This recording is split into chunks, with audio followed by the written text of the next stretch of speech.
Back in the studio with Mr. Adam Stone, the It Feels Right podcast. Today's episode, we are going to have a little tip in towards the end. Adam will tease that a little bit for us, but we're going to talk a lot about what happened in Dallas.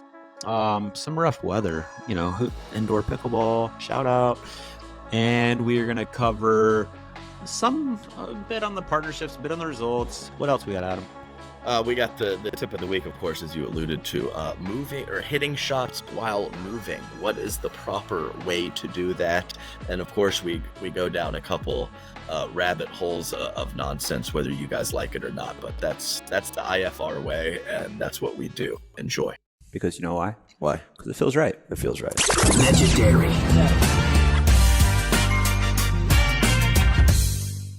This is the moment we waited for. Everything you want is right here. We gon' give them what they came for. We gon' take it up from last year.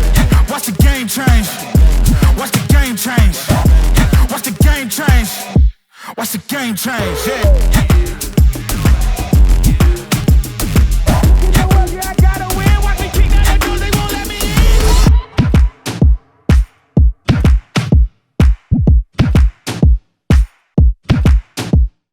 Hello, Adam. Hello, Robert. How are you? I'm good. I'm fresh in Bristol, Tennessee. Just in this beautiful, beautiful podcast studio. Yeah, the new stomping grounds, Bristol, Tennessee. Let's go. Hey, Eastern Tennessee Nation, rise up. Let's go. So is that St. Louis Shock? Is that just part of your wardrobe because you were a member of that team, or are you just a big fan of the current St. Louis Shock team? Just a big fan of the St. Louis Shock in general.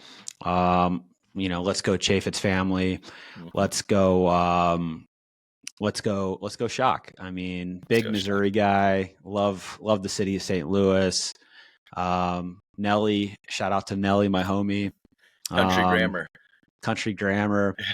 I'm a former St. Louis Shock athlete, so St. Louis is near and dear to my heart. Spent a lot of good hours there. With some good people. Yeah. Have you been in the Arch? No, but I've seen it. I've seen it in pictures. I've been in it. Yeah, what's going on in there? Not a lot. It's just like a souvenir thing, and you kind of go up there, and there's an elevator and whatnot, and that's pretty much it. I didn't know you could actually go in it. So it's the gateway to something. The West. What is it? It's the gateway to something. I'm not even maybe sure. To the Midwest. I don't know. Is it? Yeah. So it's an arch though. So you can go inside the arch that's curved. I mean, this was a while ago, but I feel like yes. Is it?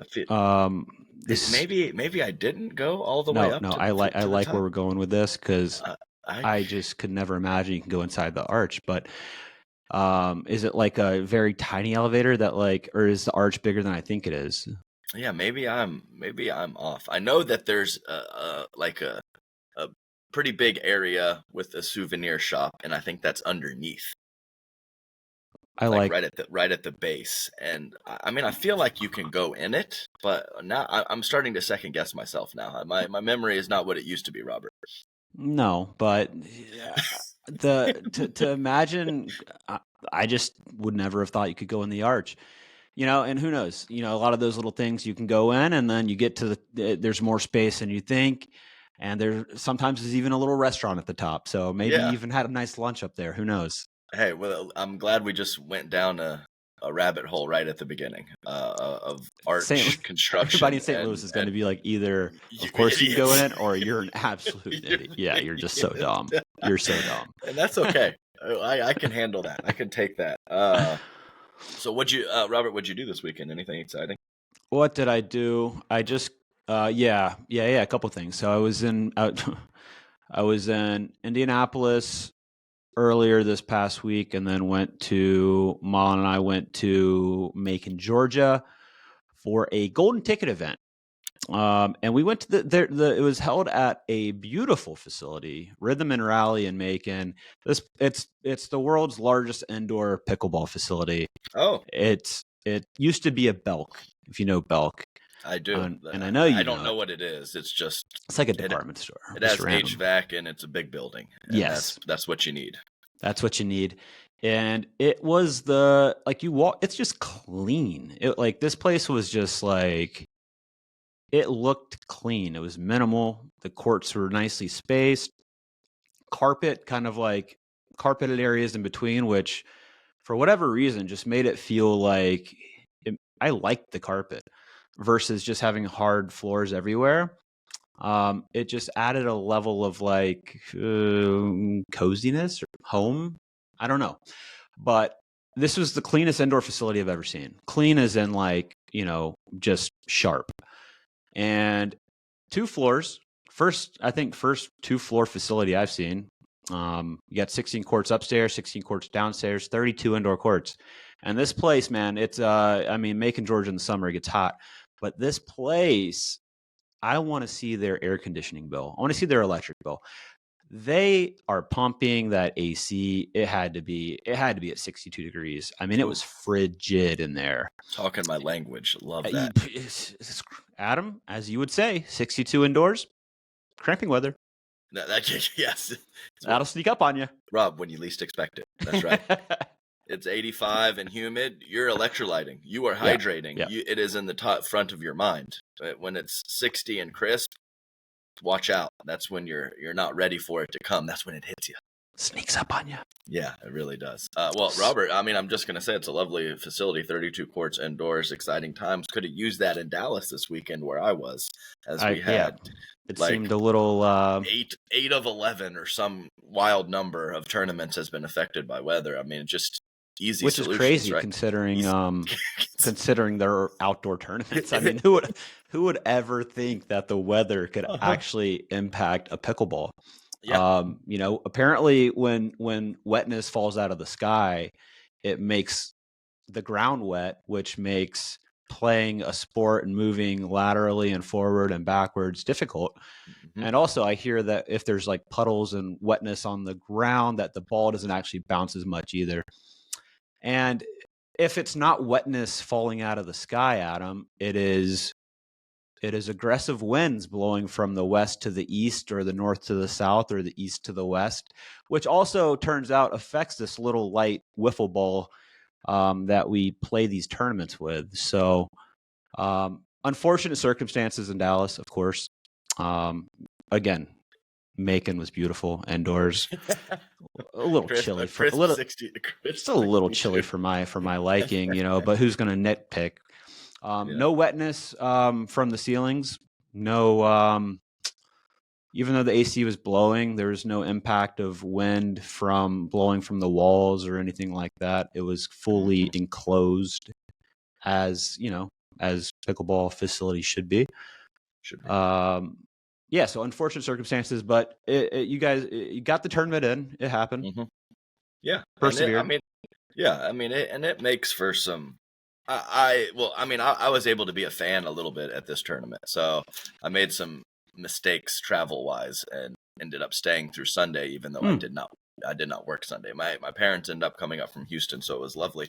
But also Saturday, I was the early shift, so I was done at about 3, and there was a rain delay, so there was a ton of matches Saturday. I partook in a couple adult beverages and did some light heckling. And I think it's, of course, as a player, you want it to go smoothly. But as a fan, when there's a chunk of time that is delayed and then you have like just a bunch of matches from like 6 p.m. till 11 p.m. or something like that, I think that's some of the best viewing and some of the coolest atmospheres at the nighttime. Prime time. Everybody's a little lubricated, had a couple cocktails, and it was fun. So I enjoyed, because I'm normally the afternoon shift, and I just go eat by myself and sit in a dark room for 3 hours because I've talked so much. This time, it was pretty fun to just kind of watch the action and just let loose a little bit. Enjoyed it. Primetime pickleball is obviously I talk a lot about playing pickleball in enclosed areas where you can't be affected, but primetime pickleball is underrated. Under the lights, if you're going to be outside, you might as well play at night, and it's certainly a better atmosphere watching pro picky under the lights. Yeah, but no, it's these pop-up thunderstorms. It's wild. I had forgotten about those a little bit for my 2 years in Dallas that I lived. So Yeah, I drove through one to get to the airport, and of course, like, I have an 8:41 flight, and it gets delayed 30 minutes, and I was like, "Oh God, this is a late flight. It's delayed 30 Here we minutes. go. It's never delayed 30 minutes. It's always worse than that." And sure enough, 45 minutes later, I get a text saying it's canceled. So yeah, messing up travel, messing up the tournament. Glad they were able to get everything in. I thought there was going to be a full-on washout day, and luckily, there's a barn covered area, able to play a couple courts there, and then it cleared up. Each day that it rained, it cleared up like in the evening, so they could throw everybody outside, which was of course necessary, because I think they were only playing 2 courts inside. This was at Oasis, right? Oasis, yeah. Oasis. Yeah. So And I mean, it was. Yeah. I was just gonna say it was wild because, I mean, like, so because you like drive up and park on the grass and stuff. Yeah. And it was just so wet, and the storms had been there for the week before also, so it was a little sloppy in some of the parking lot areas and whatever else, because it was just saturated, like rain 10 days in a row or something like that. I saw some, I think Grayson Golden posted some stories of cars being stuck in the mud, and yeah, it was like, there couldn't have been a better endorsement or commercial for indoor pickleball. For indoor. It was perfect. Yeah. Well, I mean, I'm glad I could tee you up for that, and you definitely took the bait on that indoor pickleball spiel. So, nothing new here on IFR. What were some of the most, I don't know, entertaining matches that stuck with you over the weekend? Okay. Well, I mean, there's quite a few. I got the draws pulled up here. Well, I mean, we can just start off with the ladies. Why not, right? I mean, Anna Lee lost. Salome Davidze doing some work against Anna Lee. And 11-8 Anna Lee, 11-5, 11-7 for Salome Davidze. And this was on Thursday, so a traditional draw, not the progressive draw. And this was probably like 11 p.m. So I was already out of there. And I woke up the next morning, Friday, and heard the news that Anna Lee had lost. So couple questionable calls and a couple variety of situations in that match. I don't know. There's only one that I saw, kind of that near sideline with Don Stanley, who, overall body of work, does a great job. It was unfortunate that he missed that call in that moment. And of course, people with their conspiracy theories, they want Anna Lee to win, whatever. I think he just missed the call. But he made the call, just to be clear, because I saw some stuff on it, but I don't actually know the details. But I saw the ball, it was like on the near left sideline. Yes. And did anybody call it out, or did Don Stanley just like make the call? I think that's what the social media uproar was. So I mean, very lightly looked at that post, and I think that's what somebody was saying, is that he was already talking to Salome about the situation before Anna Lee even challenged or questioned, or vice versa. Maybe I flipped that up. So, and I don't know what happened previously in the match, but what I do think happens quite often with the referees is they have other responsibilities. They are looking at feet, and there's going to be a ton of different situations where they are asked and they don't know, and that's okay. But if that happens 2, 3, 4 times where they do the blocked off or didn't see it, I think that the pressure builds, and eventually maybe they didn't see it 100%, and then they do an overrule or they make a ruling because they haven't seen it for so many points in a row. And that's all speculation, but I do think that is probably just human nature and has happened before. Not saying that that's exactly happened in this situation. Yeah. Yep. And I mean, just Salome getting it done, though. I mean, what Anna Lee's last singles loss was when? Forever ago. I mean, forever. It's a big result. And Salome, she had a couple wins against Catherine earlier this year, and now has beaten Anna Lee. Seemingly nobody in the world she can't beat in singles on any given day. Yeah, and she has, I mean, just phenomenal power on her ground strokes and very repeatable mechanics too. Yeah. So it's like she's generating this power, a lot from her technique and her core and, all that stuff I always talk about on the broadcast, but it's very repeatable. And to get that kind of power and have that extra life on your ball without having to kind of break form or have that huge backswing or do something crazy is pretty impressive. So striking the ball from the back of the court, she is as consistent as they come. And I have to imagine in that match that the only weakness that I've really ever seen in Anna Leigh is a wingspan issue. So Yeah. I would imagine, I don't know how much Anna Leigh was staying back or coming forward, but even if you're coming in on good balls against Salome Davide, she can pass you from a variety of spots. And I would guess that happened quite a few times to be able to come up with a win against AL. Yeah, and I think the most impressive bit about it is she's doing it, we talk about singles, and in the men's side especially, you see a bunch of young players coming in, super athletic, just ripping big groundies, especially with the paddles. You don't have to, it's much less of an adjustment coming from tennis now, because you can play with the semi-Western grip and the ball goes over now. But on the women's side, Salome to be doing this at her age is pretty wild, pretty impressive. Yeah. No, I agree. I don't understand why there's not more ladies coming into the singles game and getting results right away. That's been, to me, that's like I said it a while ago. I think the lowest hanging fruit in sports, or women's sports and pro sports, is talented female tennis players coming over into pickleball and making a mark. Yeah, it's a very easy way to make a living. Not easy, but like sure. I mean, we talk about Matt Wright all the time and his age. What Salome's doing on the singles court might even be more impressive from an age perspective when you're dealing with doubles and with singles. And yeah, I mean, I scrolled through, whenever I was done each day, I scrolled through a little Twitter. You were deep in the Twitter streets. This weekend, I did a tweet storm. I was going hard. Heavy. Was it caffeine or alcohol aided?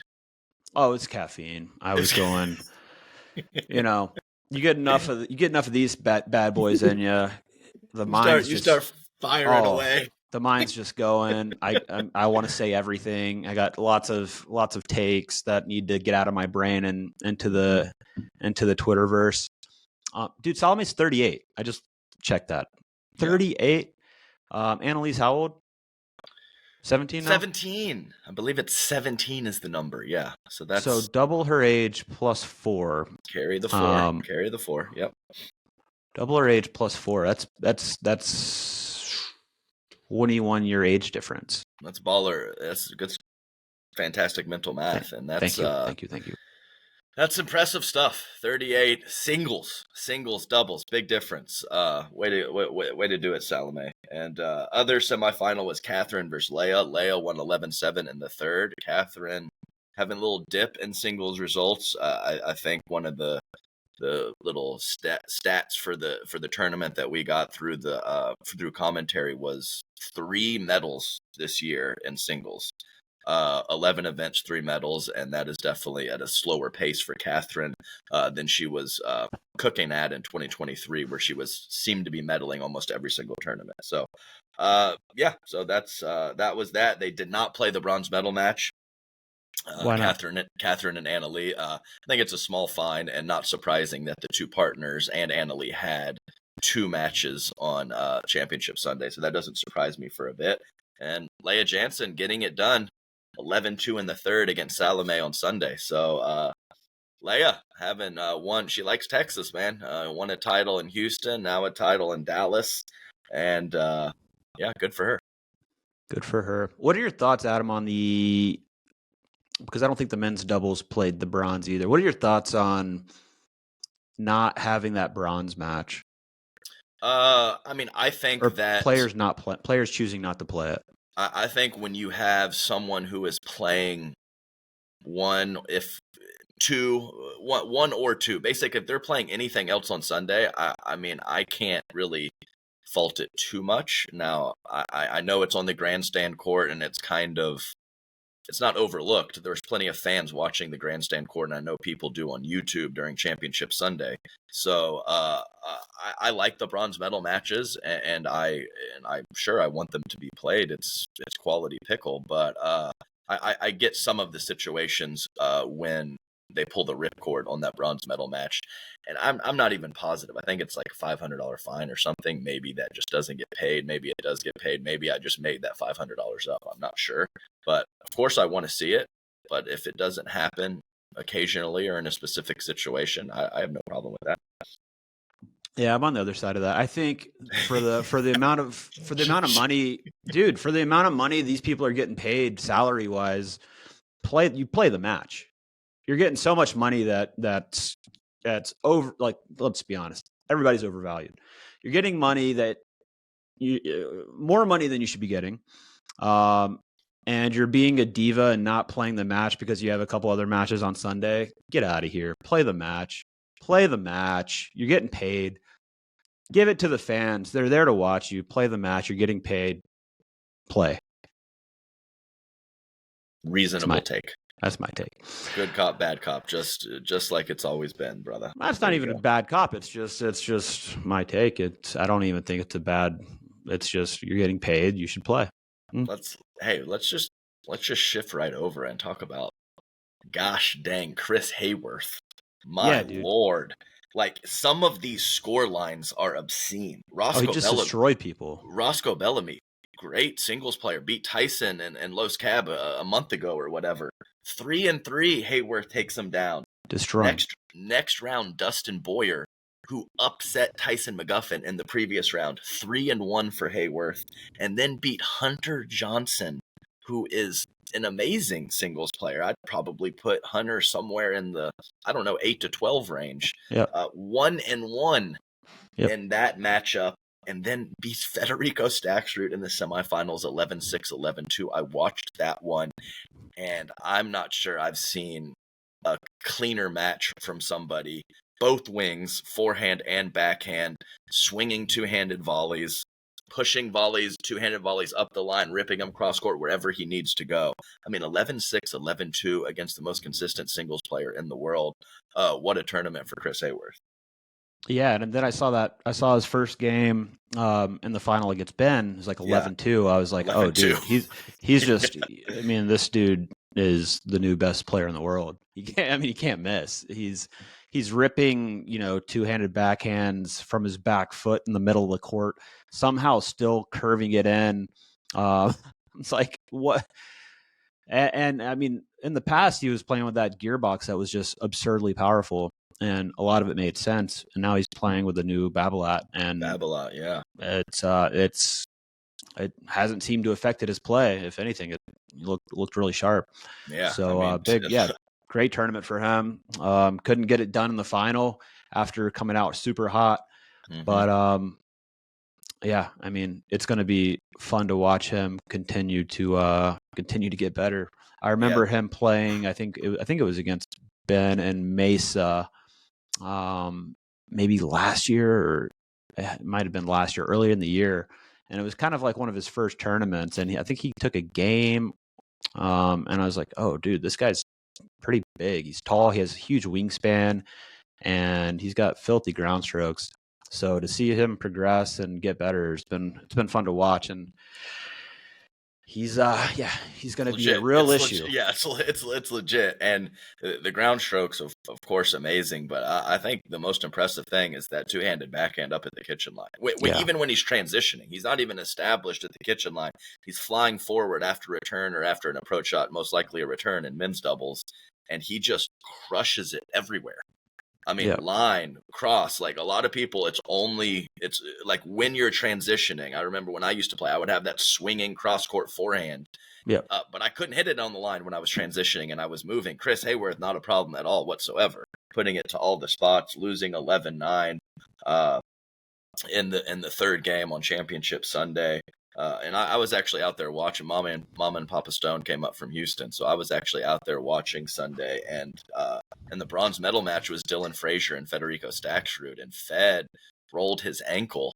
I think it was game 2, possibly even game 3. Took a medical timeout and actually ended up coming back and beating Dylan, who had beat him in game 1, 11-6, and then Federico won games 2 and 3, 11-7, 11-9. So some fun stuff going on in the men's singles draw, which is not really a shocker, as we've seen a variety of, the top seeds making it, and of course plenty of upsets throughout that discipline pretty much all year.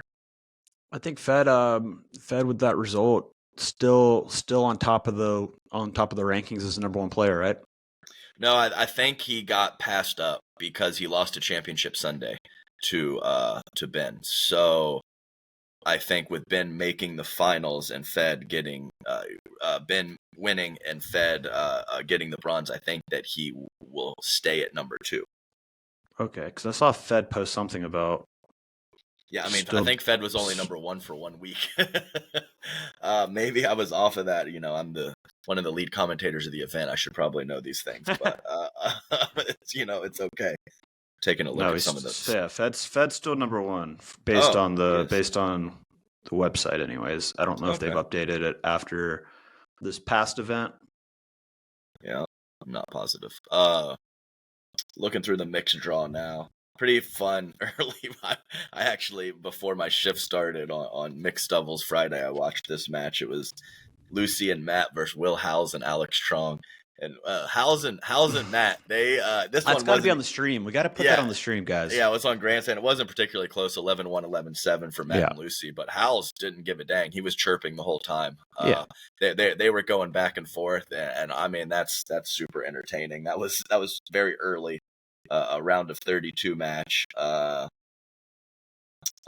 Thomas and Viv, ended up making it all the way to the semifinals, but they looked a little off to me in the matches that I called and watched of them.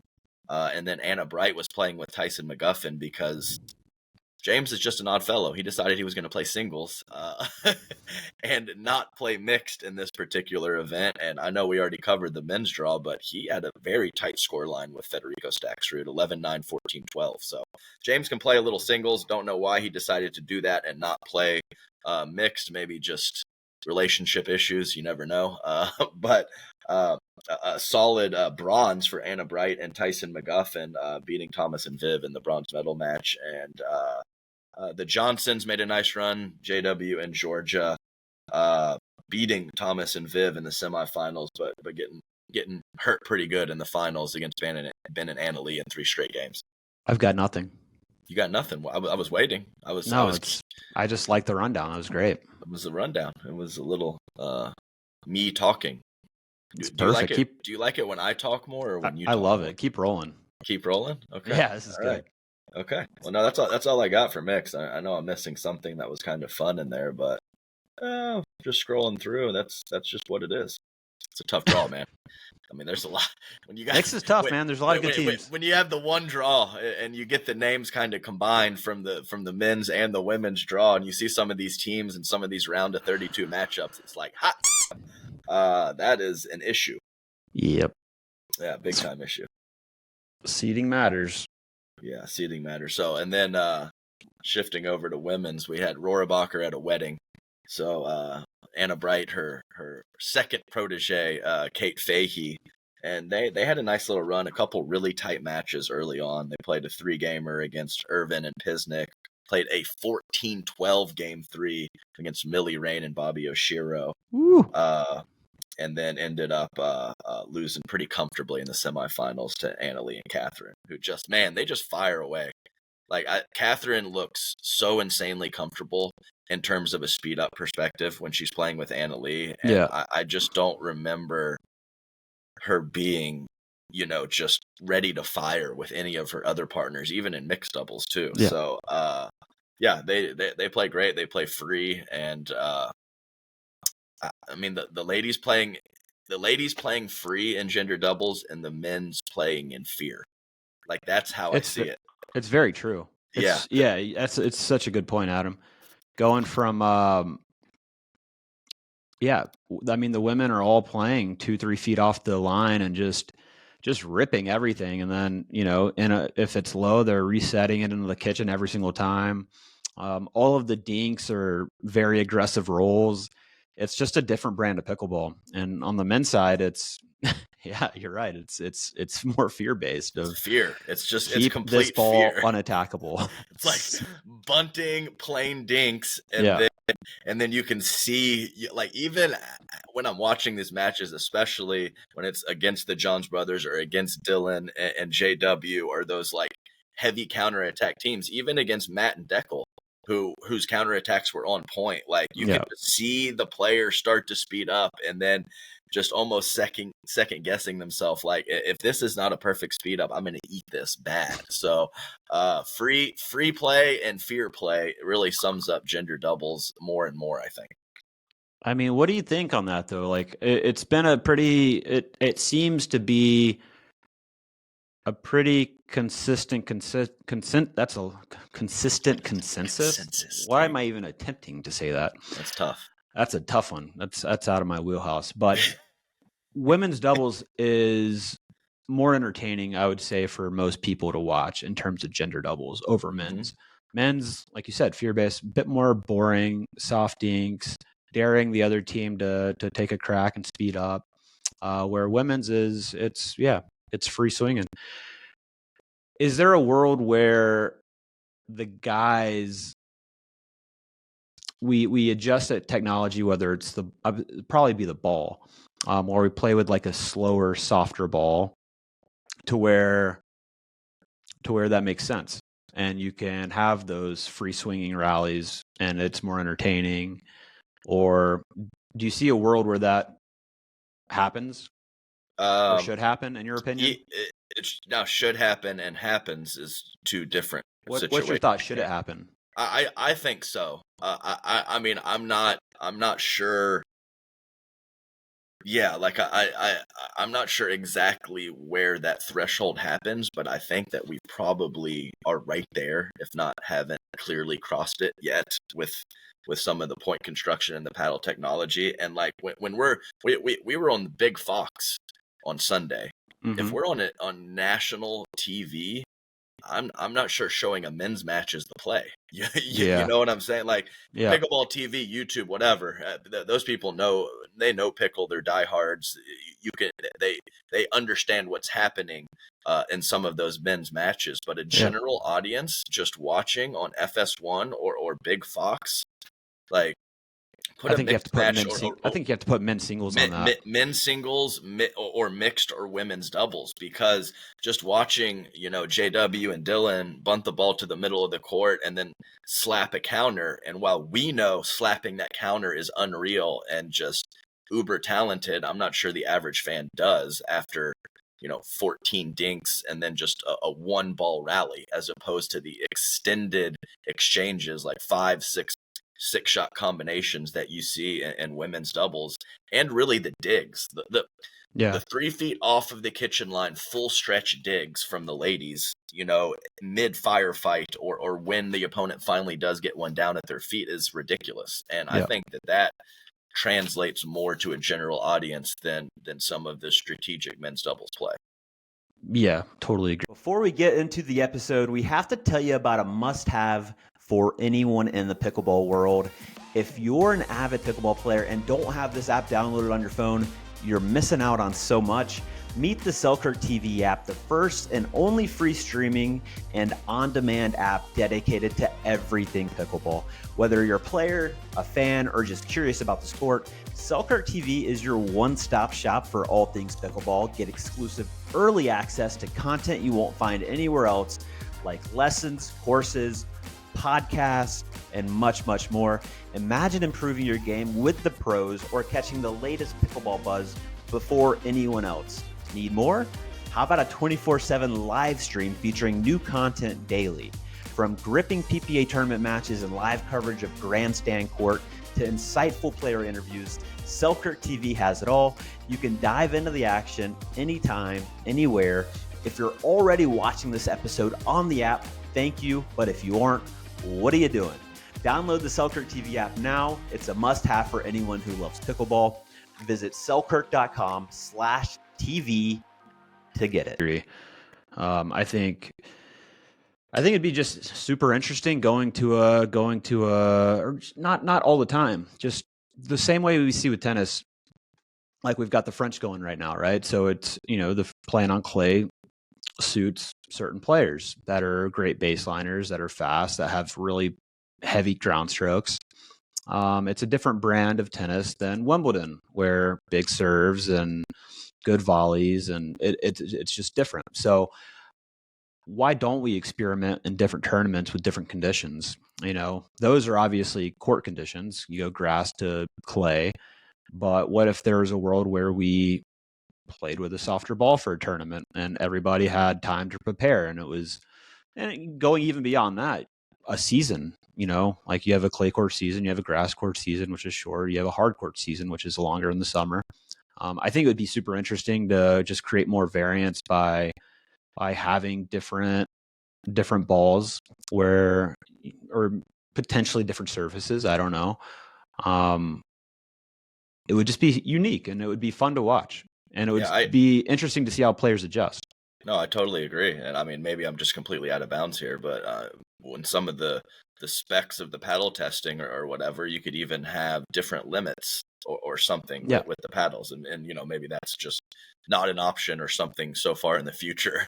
It's not even worth talking about. But I think having different styles in different situations like that, where a skill set can be lifted up or brought down at different parts of the year, does make for an interesting dynamic and would allow some certain skill sets and certain players to have more or less success, creating some parity and some not the same stuff all the time. So I'm with that. And I will say this, Robert, since I brought up Big Fox, really cool situation, because when we go on a big network, like it's much more intense. They're talking to us more in the headsets. We have to get the commercials in and get these plugs in and do this and that.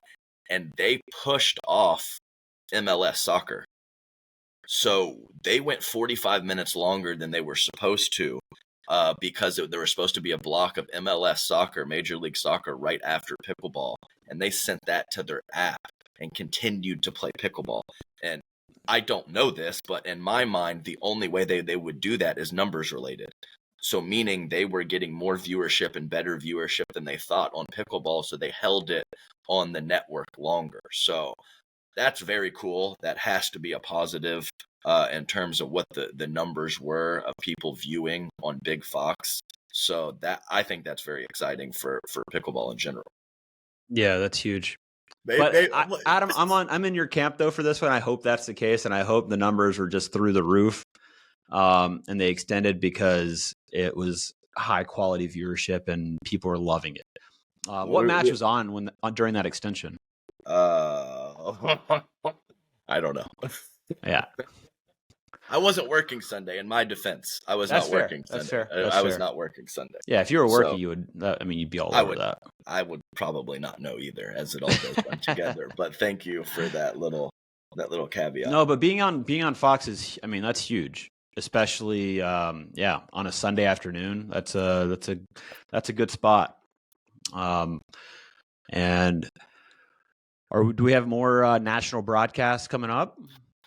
Yes. I know there's usually a block of at least 2 hours on one of the days. I was on FS1, I believe, on Saturday from 1 to 3, and then there was a 2-hour block that extended to about 3 hours on Sunday on the actual Fox. So even FS1's a big deal. Yeah, almost every tournament there is a block of time that we are on a bigger network, and it's much more, like I said, it's much more intense.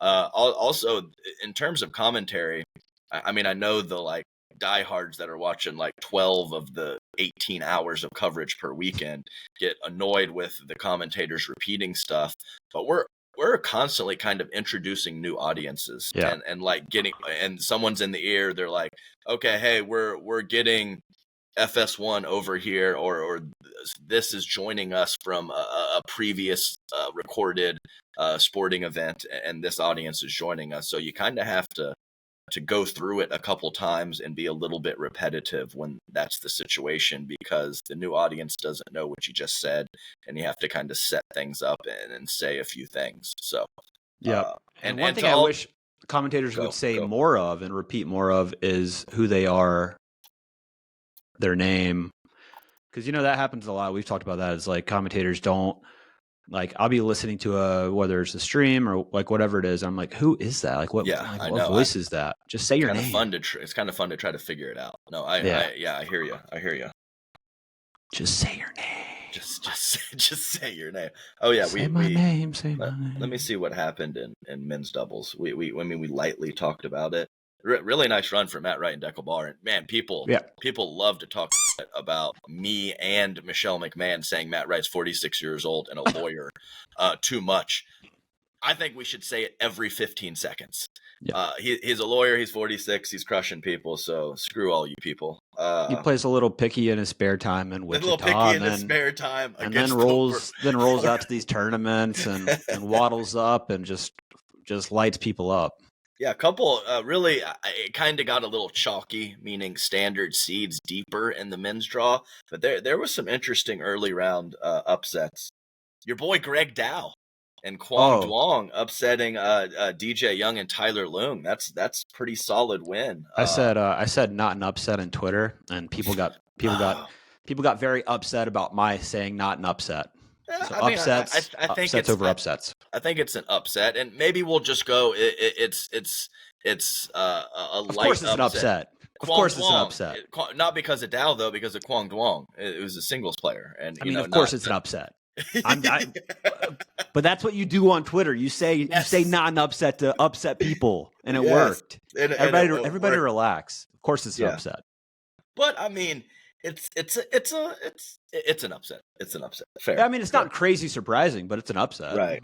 Yeah. No, I can't argue with that. And let's give a shout out to old school ya boy Rob Cassidy. Rob and Rob, as you guys were known, as Cassidy picked up Eric Onsens for his partner and were able to defeat Hunter Johnson and Thomas Wilson 11-6, 11-5. That's an obscene scoreline. Not an upset. Hey, Rockwall is where Cassidy comes to play. Okay. 2 years ago, was it 2 years ago? I don't know. Cassidy and I got the championship Sunday at Rockwall, and we lost to Ben and Matt in the best of 5. Cassidy, that's where Rockwall is where Cassidy comes to play. Yeah, the man's got hot hands. You can't attack him sometimes. Don't attack him. You can't do it. You can dink to him aggressively over and over and over again. That's all you should ever do. Yeah, it's hard to keep that restraint, though, because his hands get hot and his counters are disgusting, to be honest with you. Puts him kind of down. It creates a difficult situation. And Eric Onsens, dude, he's I mean, everybody watch out. He just finished college tennis at Florida Gulf Coast. He's training nonstop with Simone down there in Naples. Onsens is coming for everybody. Everybody watch out. Yeah, we'll see. I'd say he's, from what I've seen, it's okay. Legit power, lots of tools at the disposal, great athleticism, all that stuff. I think I would say his soft game leaves something to be desired, but you can, as it always does at the beginning. You can fix that. So, reasonable statement. And let's give another shout out here to AJ Kohler, the Iceman. AJ Kohler getting a nice win with this Noe Cliff guy who is supposedly pretty solid. He's from the Dallas area. He's talented from what I've seen, and they were able to defeat Roscoe Bellamy and Yates Johnson pretty comfortably, and then also comfortably beat Pablo Tellez and Julian Arnold. Now that is a very legit win, as I haven't seen Julian Arnold running deep in almost any event for quite some time now. Why do you think that is? You know what? I don't exactly know. I mean, clearly he's got a volatile playing style. Some ups and downs. So he can kind of tee the bed whenever, even though he also has the ability to upset or beat people better than him if he's playing well. So maybe he's just kind of in one of those valley situations, and not, not reaching those peaks like he was maybe a year or so ago. So do you think he is it a situation of he got a little cash in his pocket and lost some hunger? Possibly could be. Yeah, possibly could be. He seems to like designer bags and, things like that. So maybe maybe that could be it. I cannot speak for him. Yeah. I don't know. That was a funny yep, Rob. A little smirk on your face there after that one. I haven't talked to Julian in a long time. I'm just curious on where his head's at and how motivated and how hungry he is. Yeah, it's a reasonable statement. He clearly has talent, so maybe it is something more mental, as I kind of felt like I was running into him at tournaments and chatting with him more frequently, a year or so ago than I have been lately. So I really have no idea. I just wanted to get the Iceman in there, AJ Kohler, a little circa 2021, 2022, bringing the hands back, and a new up and coming partner and Noah Cliff. So how long do you think the Hunter Johnson, Thomas Wilson? Obviously, we'll get into this. Sacramento coming up this week. Thomas is playing with Jack Sock, which, probably, I would say they play very, very similarly. Yeah, they do. In terms of really favoring that forehand, great movement, very exciting to watch. If we're talking gender doubles, that's who we'd want, playing on a Fox on Championship Sunday, just in terms of pure playing style. Agree completely. But how long do we think this Thomas Wilson, Hunter Johnson thing goes? There was quite a few in mixed doubles and in gender doubles where it's MLP teammates kind of getting together to play. So yeah, sure. And Hunter Johnson played phenomenal in MLP. He was one of the highest rated players at MLP. Yep. So, but yeah, they're buddies. They train together. I know they're good friends off court, and they're LA Mad Drops partners for MLP. So I don't think it's necessarily going to stop. I don't know if it was a one-off. I don't think this specific result is going to break them up if they had multiple other tournaments together. So it's just kind of what it is. They probably didn't play their best, and they ran into a team that was hot, and that's how it goes these days. So I don't think it's that big a deal. What's up? Breaking news. Oh God. From Josh, producer Josh. Uh-huh. You can go to the top of the arch, which I'll tell you right now. I was questioning it. I thought that arch is too small. There's no way you can go to the top of it. Is it a curved? Would it have to be a curved elevator? I just thought no chance. You're wrong. You forgot something. Maybe you went to the Empire State Building and you confused it with the arch. You can go to the top of the arch. You did it, Adam. I did do it. Beyond all doubt that I had, you did it. I want to apologize for the smirks and the not believing you. Made me second guess it. I wasn't sure. I wasn't sure if I went up or not. Like after you said a couple things, I was like, oh God, did I do it? I'm sorry for doing that to you. Yeah. I'm sure it was a great experience. That. Yeah, I think it was lovely. So that is some real breaking news. I thought it was going to be some BS breaking news. That's real stuff right there. No, that's what matters. that's what matters. And okay, let's look here. Last thing about the men's draw. We had another bronze medal match not play. Ben and Colin, not surprising. Given Ben had two other matches that day, but I know your take on bronze medal matches. We already went through that. But look at these kids, Dylan Frazier and JW Johnson. Third in a row. 2 and 4 against Patrick Quinn and Callan Dawson. That's a very good team. 3 and 5 against Jaume Martinez Vick and Tyson McGuffin. These score lines are obscene from those guys. And ended up losing game 1 of the Championship Sunday match to Deckelbar and Matt Wright, and then winning the next 3 pretty comfortably. So 3-peat for the young Bucks. They're looking real good. Electric hand speed, consistent play, everything you want to see for men's doubles. Some early round action out on court 31. I got a random DM in my Twitter from Rafa Hewitt, and it was just a video of a line call on court 31 on the far side from the ref on a ball that Will Howell sped up from the left off his forehand over J-Dub's left shoulder, clipped the net. And then, I mean, from the looks of the video, and it's always a little tough, right? It's at an angle a little bit, but the ball looked pretty clearly in. And it was, I think Rafa said it would have been 7-5-1 to them in the third. So, and Rob, that's great intel, and that clearly affected Rafa Hewitt because they lost game 3 11-6. Correct. So it would have gone to 7-5, and they end up losing 11-6. I think Rafa got a little rattled.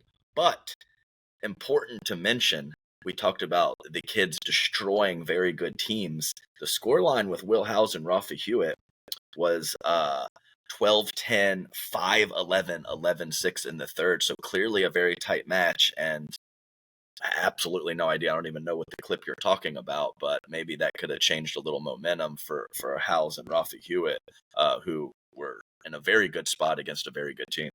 But you can't let that affect you to where you lose the next 6 points in a row. Yeah, that's several. That's several, Rafa. You gotta fight through that. And the kids, I mean, I played them a fair amount, watched a lot. They are very fair on line calls. Everybody, we're calling our own lines. Everybody misses calls, so I don't put too much into it. It's tough. It's tough to. There's plenty of balls that I've seen out that were in off a challenge, and you just roll with it. I cheated in a tournament in Arizona, and it was the Stream Queen Cimarron Gonzalez who was filming, and I was playing Matt Staub and Bubba Zabindin. Oh. And I see the ball, it's out. Like, I'm 110% sure.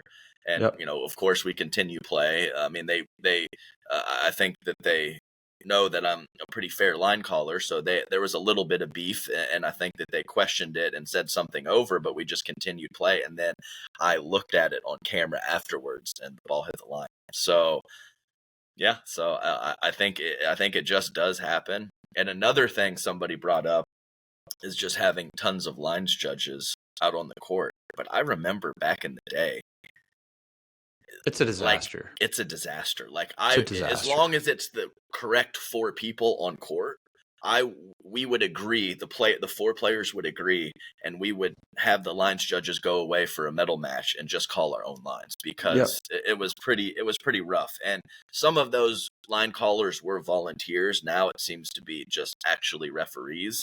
But I don't care what anyone says. These world-class athletes and these pickleball players with insane hand-eye coordination and ball tracking ability for tens of years playing tennis, other sports, and pickleball, they will always be able to call better lines than a referee. That's just what it is. Now, they're moving, they're playing, that adds a degree of difficulty into it. But, a lot of people are up in arms and love to talk about line calls, and I know it is an important topic, but, I agree to an extent. I mean, I think obviously players, it's different than tennis. It's a smaller court. Like we've got a good, like you said, ball tracking ability. Like we know typically based on trajectory, all of that stuff, like we're pretty dialed into like what's going in and what's going out. And I think the main issue on the referee side is in tennis, if you're a line judge, you go through training to be a line judge, like extensive training. Right. It's not like you're a chair umpire and then, you get thrown down to do lines. No, you go through extensive training to call lines based on a lot of scenarios. And the issue is that our referees aren't doing that, right? Because it hasn't been a big piece of the pro game at this point. But it's obviously an ongoing issue of line calls and no repercussions and what's the solution here. And yeah, I think one, it takes a lot of manpower. It's heavy labor to call it. What would you need? You'd really need, to get the baseline as well. You 6. need 6 and then a chair umpire to look at the kitchen. that's just too much manpower per court, especially if, you're going to do every pro match like that. Or just championship court. I don't know, but I think the answer is going to be eventually technology. I think we'll have electronic line calls eventually, and that should be kind of the standard. I think the issue is going, right now technology is pretty expensive. That'll go down, I'm assuming, in the next couple of years, as technology always does. But I think it would make a lot more sense if the tours had kind of like these anchor homes or anchor venues where you can kind of deck out some of these courts with everything you need, call it Hawkeye, call it whatever, and always have that. So the fact that we go to different cities and different tour stops, it just, logistically, it makes it very, very tough to implement a lot of the stuff. Yeah, manpower, money, it's all kind of the same thing. So I agree with that. And these serious facilities are popping up here and there, and I think that they will be more established moving forward. Yeah, but right now it's, solid facility, a little bit lesser facility, tennis facility with spaciousness, more of a, park situation. And that's just what it is. You have to have a baseline of a certain amount of courts. And if you don't have it, the facility doesn't work. So, that's a hot topic. People love to talk about it, and hopefully we get some help in that regard. Whether it's a better manpower situation or possibly some technology to improve the replay system. But, what can you do? Robert, do you have any tips for these viewers to improve their picky game? I do. But before we get there, I've got just pretty solid news update for UPA. They looks like Dundon pulled in his buddy George Killebrew to be chief revenue officer, which obviously a very important role, and it's a great hire. He was running the Pro Rugby League as commissioner, and I think prior to that he was chief revenue officer for the Dallas Mavericks. Which is, they did some I'm sure they did some revenue. So pretty impressive hire, pretty big hire to pull in a guy of that background and experience to be in charge of revenue for UPA and increasing sponsorship dollars, increasing revenue. So, that's a net positive. Yeah, no, that's great. I did not know that, and that sounds like quite the resume for that. So, perfect blend, right? You got an NBA chief revenue officer, and then also somebody that's run a startup sports league. What more? That's a huge hire. Yeah, no, definitely. More money, the better, and that carries over from that topic that we were just talking about. Get a little more revenue, get an extra sponsor, maybe get that technology or that something to help with some of the line call situations. So, the more the merrier. They need to pay the players more money, so we have to have more revenue coming in. Yeah, money's too low. Yeah. These players are. They're only getting 10 or 15% of what they should. Yeah, right now. Not enough designer bags out there. Absolutely.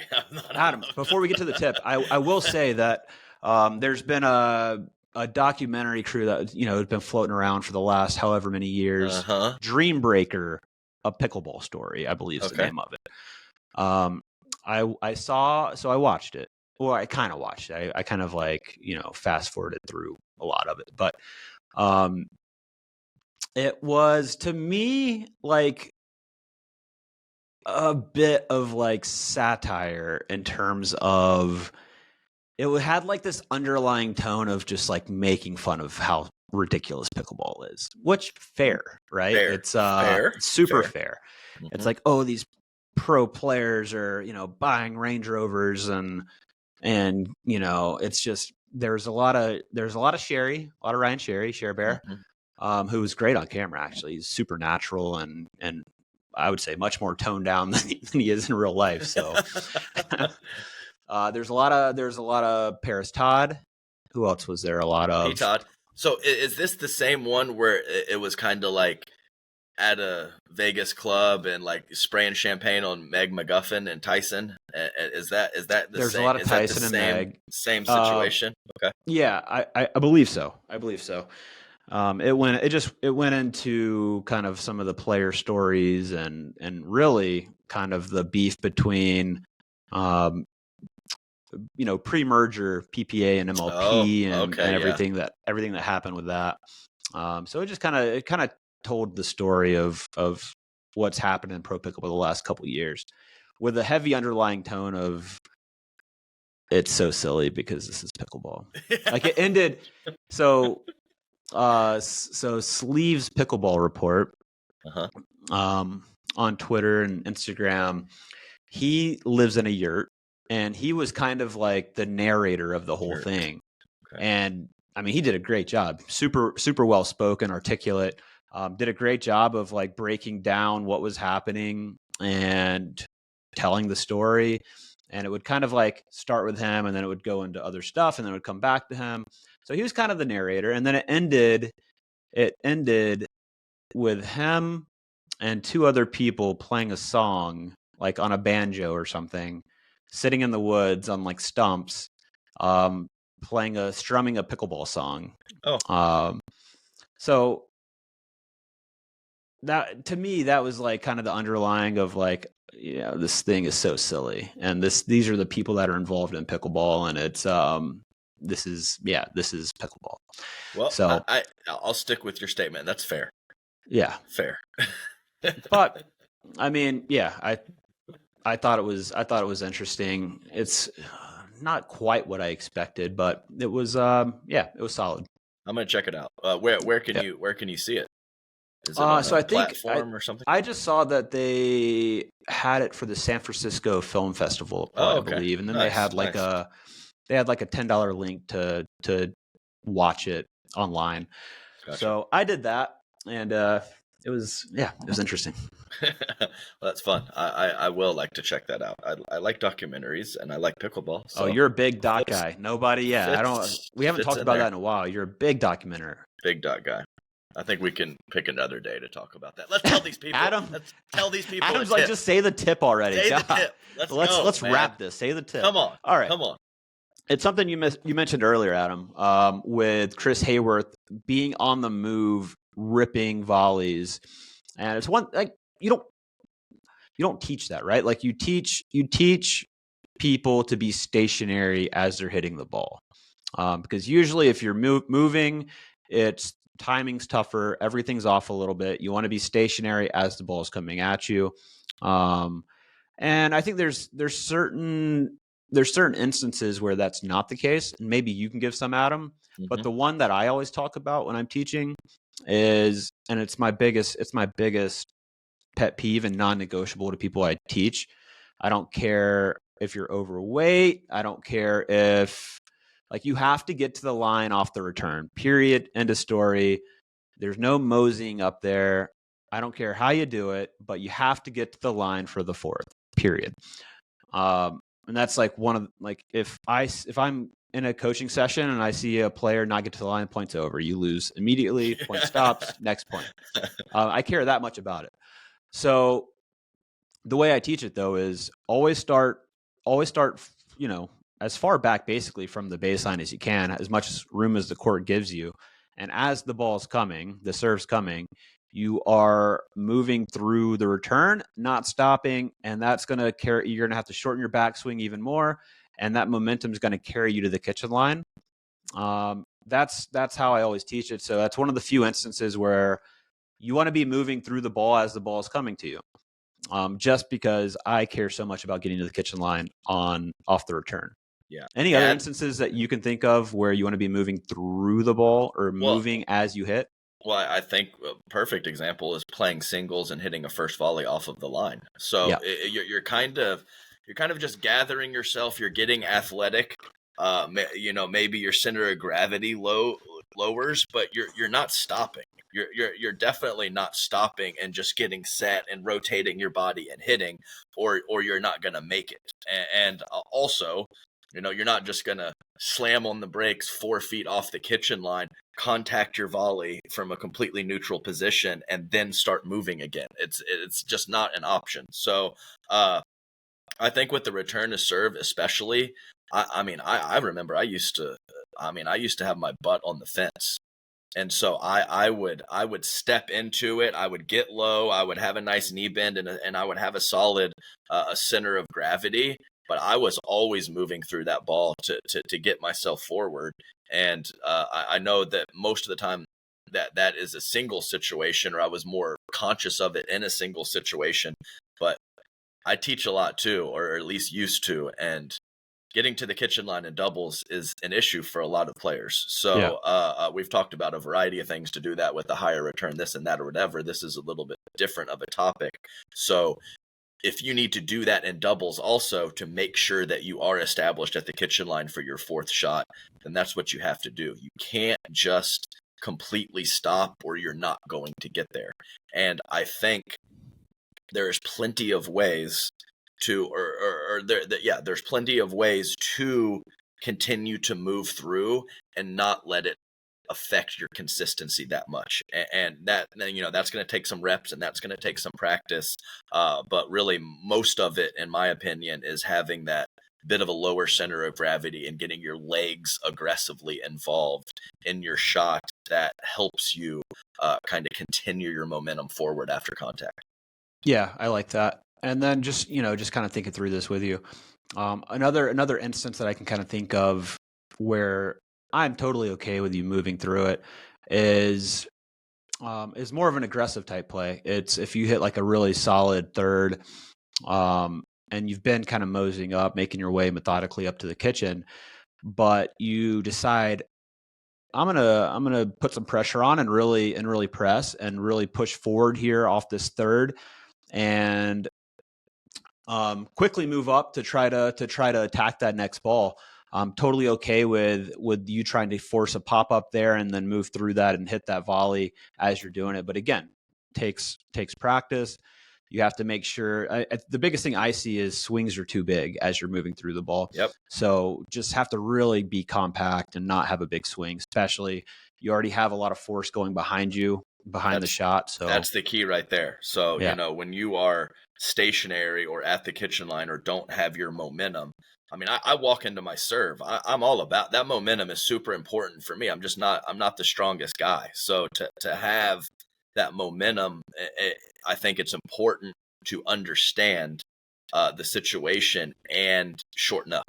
Especially in terms of the backswing, because your body and all your momentum forward is going to have some percentage effect on the power that you get on that shot. So you don't need to create it as much with your swing. So very important, good call, whether it's a solo shake and bake, you following up your shot in the midcourt moving forward, or possibly off of your partner's drive or drop also. Another good place to where kind of just getting athletic and continuing to move forward is important instead of just completely stopping to strike the ball. The only time where I'm okay with a big swing as you're moving through it is if you have pine tar on your paddle. Oh God. What? Here we go. What? What? Oh, no, nothing. What are your thoughts on a $50K fine? Man, a lot of money. Yeah. Well, when I first saw it, I was like, oh God. I actually think I saw it somewhere on Twitter early on and put like a wow or something as a response, as that was kind of wild. 6 months or 2 months, year probation, $50K fine. But I do think level playing field is extremely important, and this could be a making an example kind of situation. But maybe thinking through it a little bit further and reading a couple comments, that it was just unfortunate that it happened to Andre, and he was kind of maybe the first foreign substance guys. I know there's been paddle issues. I'm not exactly sure, but I think looking back on it now, I think that probably did strike fear in some people and will strike fear in some people moving forward if they were thinking about getting that competitive advantage and possibly altering something or walking that line of what's legal and not legal. So I guess what I'm saying is I'm okay with it, even though when I first saw it, I was a bit shocked. Yeah, to me, it's like it's not like I think there's a difference between being caught like mid-match or like by the ref on court, as they're checking paddles before the match, versus like submitting a paddle for testing. To me, I should be able to submit like whatever I want for testing to get it approved, right? If I want to submit, a sandpaper paddle, they can test it and be like, oh, this isn't USA Pickleball approved, or this is ridiculous, Rob. You can't. No, of course not. But I wouldn't expect a $50,000 fine for submitting a paddle that wasn't approved. I would just expect them to not approve it. So I don't know. I obviously, if it was intentional and he was trying to get away with it, one, he did it in a bad way because he submitted it for testing. Like, do that after it's approved and hope the ref doesn't catch it on court. You know what I mean? So it's like, to me, it seems super extreme that it was just a paddle that was submitted that wasn't approved, because there's a lot of paddles that get submitted that aren't approved. A lot of companies that are trying to ride that line, and so yeah, I don't know. I thought there was a typo, like $50,000, like 50. I thought it was like $5,000. $5,000 is a lot. I think $5,000 would be insane. I mean, I checked to see if it was April 1st. Like when I first saw it, I was like, oh God, is somebody? And then it was like, I think it was the kitchen or the dink or something that I saw it on, and I was like, I mean, it's not April Fool's Day. I mean, this has to be legit, and sure enough, it is. But is there not? Excuse me. I guess there's. I mean, I guess if you're getting extra deflection or grit, you are altering your paddle. So I guess it isn't much different. Adding a foreign substance, some might say, easier to catch, is that next step of doing it. But I guess you can kind of lump it all in to the same kind of situation, getting an edge through doing something to your paddle. So maybe it's really not much different than having extra grit or having the deflection. Is like, just because you added something to it. I'm not sure how to exactly interpret that. Yeah, and I found his statement pretty odd, Andre's, and it was like, unfortunate, but we agree with the fine. It's like, if that happened to me, I'm not so sure I would just be like, oh yeah, this is all right. It's just $50,000. Yeah. It's all good. Here's a check. And that's reading, and that's also like, I mean, that's reading into it. Maybe that is just the statement that he made and doesn't like add to his guilt or innocence or anything like that. But of course, people are going to take it a certain way. Someone says that he didn't fight it or whatever. Oh, he's guilty. I mean, I'm not sure that's the case. There's just not many details out about it, which is the tough part, right? It's like nothing's really been shared. I'm sure there's more. I don't know. I have not heard anything personally, but I mean, I would imagine that there is a couple more specifics that could possibly be shared about the situation. It was interesting timing because at the APP New York, Jack Monroe was supposed to play with Andre, and I think Braverman was too. And then, like, I think 2 days before, he pulled out because he didn't get permission to play it.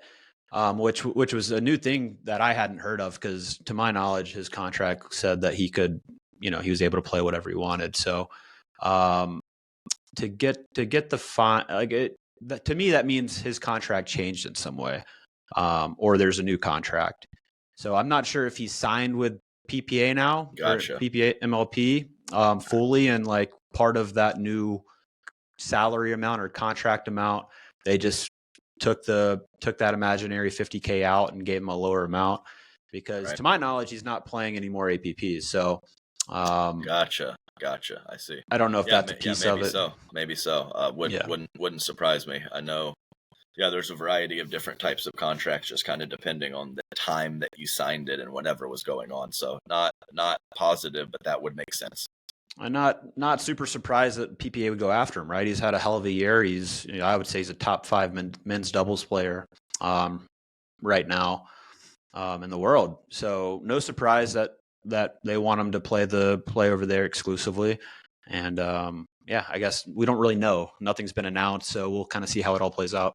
Yeah, maybe it'll just fade into oblivion and we won't hear anything else, and he'll just start playing again in 2 months, and that'll be that. 50K, that's healthy. Yeah, I don't know if Proton or one of his sponsors is paying that. That came straight out of his contract, like you said. I mean, who knows? But it's definitely an example made, and I think that somewhere down the line, somebody might want to do something shady, and they'll remember this ruling. Yeah, because I mean, the precedent's been set, right?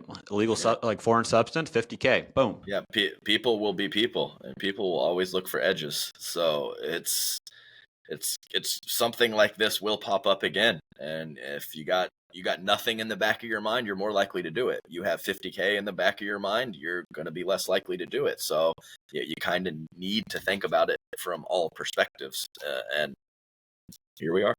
You know what it did? It got, I think it could have been a big pickle misdirect where it got the heat off Yola for the Gen 3s. And now people are talking about this. You know what I mean? So it's like nobody's talking about the Gen 3s anymore. Well, it's a big Yola misdirect. I heard somebody, I was scrolling through the Twitter streets, as we've talked about a couple times now, but somebody mentioned something that nothing ever gets resolved. There's just something new to talk about. And it's like a constant rotating thing. It might have been like, like a junkie, like a pickleball junkie, like Hey Shay or something like that. And was hey, like, Shay. It's like, it's not like something pops up, you get resolution, then something else pops up. There's just no resolution. This pops up, and then 3 weeks later, this pops up, and it just keeps going, and nothing ever fully gets It's very fixed. True. So it's a never-ending cycle of everything. Yeah, never-ending cycle of everything. So, like I said, 2 minutes ago, here we are. Just another thing to talk about on IFR. We got plenty of topics, so I guess it's good for us. I mean, we were going to go into Sacramento, but no need. There's some new partnerships. I mentioned one. Thomas Wilson, Jack Sock will be super fun. Oh, yeah. We got a couple APP players going over to play. We got Susanna Barr playing. I think she's playing with Connor Garnett. I'm not sure, who she has on the women's side. Okay. We got Jack Monroe playing with Julian Arnold. Mm-hmm. So we'll see if, just waiting on Julian to turn it around. He's got all the talent. So yeah, he needs to get something going, and that's pickle. That's high level athletics. It's high level athletics. It's a good perfect place to stop it, Adam. Perfect high level athletics, high end content creation. Here we go.